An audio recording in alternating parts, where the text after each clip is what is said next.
It's us. Hey, PechaKucha, what's the crack? Whoa, there's more of you than I thought there was. Hello in the back. Yeah, my name's Mick. I'm a parkour coach. We're going to get to what everything like that means in a few minutes. And I'm going to talk to you about play in reclaimed spaces. And mostly the social implications of that. There's always somebody hanging out a window, you damn kids. I'm 23, I'm not a child. So this is me. Like I said, I'm 23, I'm a parkour coach. I get into parkour from a martial arts background. I've been practicing for 11 years now. And I'd say for about the past 6, I've been coaching. Been coaching with Glasgow Parkour Coaching. These guys, beautifully timed. And we've been all over the world. We came together as a group of friends. We went to London, we went to Paris. We sought out the founders of parkour, the 9 guys who invented it, so we could learn from them. After we'd learned from them, we decided it was a bit unfair. We were hogging the information. So hopefully some of the points that I've gotten from them are going to inform our little chat tonight. What is parkour? Okay, the fun bit. This is probably the portrayal that you're most likely to see in the media. Big, powerful moves. Pretty much always a guy, which irritates me to no end. Big, powerful moves that seem quite dangerous. Running and jumping off of walls or onto a crane if it's a Daniel Craig film. But you don't really see this side. We refer to the hard and soft sides. This is the soft side. It's the balance, the control, and most importantly, I think for me, the fun. I don't know if you can see it too well, but that's our mate Nina with a massive grin on her face standing on top of a rail.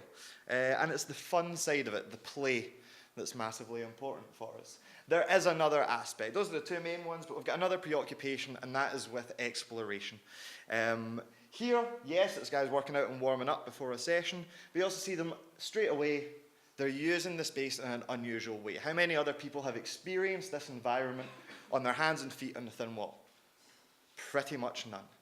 Okay, and that's the pertinent bit for tonight. So, this space, this is at Anderston. And these weird pyramid blocks, I'm going to be 100% honest, I have no knowledge of architecture. I don't have a damn clue what their intended purpose was. They might have been put there for play. If you ask me, it's kind of unimaginative, but that doesn't really stop us too much. The issue is that these spaces, whilst there is a lot you can do on them, they demand a lot of creativity. You've got to already be in that frame of mind. You've got to already be experienced with looking for these opportunities, which obviously isn't the best place for people to start out. Yeah? This is another example. This is the Royston Underpass. Whilst the last slide was very public, it's in the middle of a block of flats, everybody goes past it every day, this is as hidden away as it can get. It's under the motorway, and it's pretty much just populated by the gangs, as you can tell by all the TA symbols and everything else like that. Okay, this place has no purpose or anything like that now.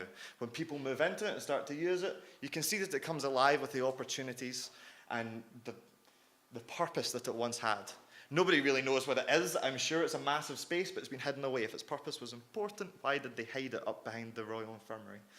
But this is what we do. We come in, we see the opportunities, and we try to exploit them. This is the last one before we get into the social aspects. This is down in London. This is a place called Vauxhall. This, finally, one I know the purpose of, very obviously designed for play. It looks like a maze. It's all roughly about 2 feet high. It's excellent for the kids to play on. There are signs all over the place, and they just say, welcome to Vauxhall. There are no signs that say, use this space in this way.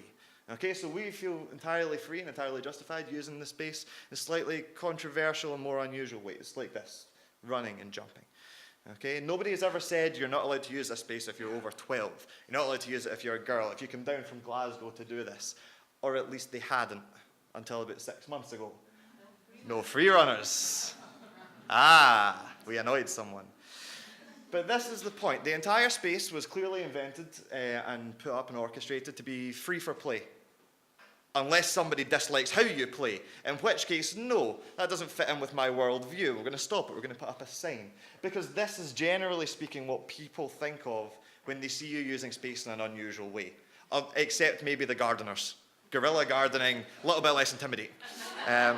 Me in a hoodie at night climbing, probably more likely to be a thief.